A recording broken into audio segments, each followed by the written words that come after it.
Hər bir halda bəli, bizim öz futbolçularımız da özlərini göstərməlidirlər. Sadəcə ümumiyyətcə biraz belə deyək də biraz o qədər neqativ fikirlər yaranıb ki, axır vaxtlar o yerlilərə, yerli futbolçu yoxdur belə. O istər-istəməz yenə deyirəm ki, hər bir insan fərqlidir. Hər bir insanın belə deyək, düşüncəsi, yanaşması fərqlidir.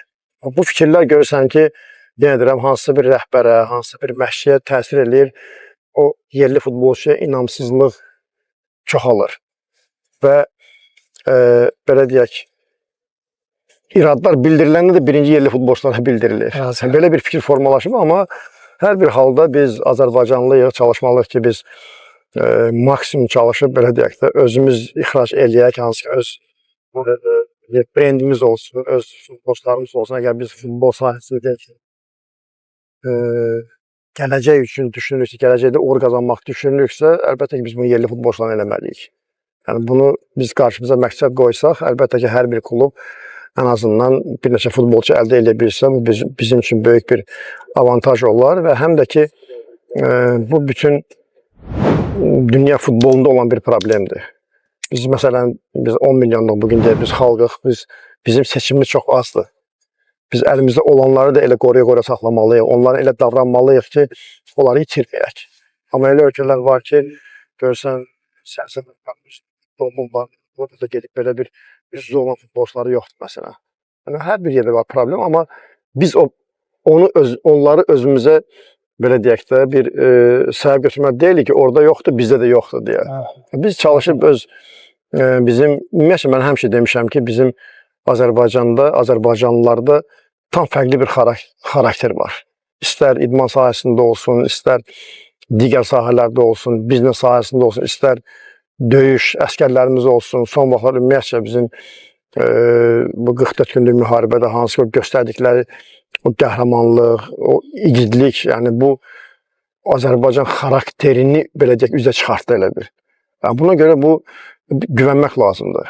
Biz əskər yetişdirə biliriksə, biz hansı ki, belə də canından keçən insan yetişdirə bilinirsə, biz niyə futbol yetişdirə bilməyək, niyə məşq yetişdirə bilməyək? Biz özümüz düşünürəm ki, belə bir yol seçməliyik ki, biz ancaq nəticəni düşünməli deyilik. Biz məşq yetişdirməliyik, biz sağlam həkim yetişdirməliyik, biz sağlam futbolçu yetişdirməliyik, sağlam rəhbər yetişdirməliyik, yəni futbol sahəsində, hansı ki, biz bunları qarşımıza məqsəd qoysaq, bugün ola bilər ki, 2 il, 3 il bizim hansısa bir çatışmalarımız olsun, amma get-gedə o başladı çoxalmağa. 3 ildən sonra 2 nəfər olacaq, 2 ildən sonra, 3 ildən sonra, 5 ildən sonra 5 nəfər olacaq. Belə-belə gələcəyə bir, mənə gəlir ki, böyük bir xarakterli, qabiliyyətli bir futbol, belə deyək də, sistemi qurmaq olar, yaratmaq olar və belə də məncə bizim dediyim kimi, bizim elə futbolçularımız var ki, hansı ki, qabiliyyətli, öz-özünə hansı ki, inkişaf edən futbolçularımız var ki, Avropada bunları axtarırlar.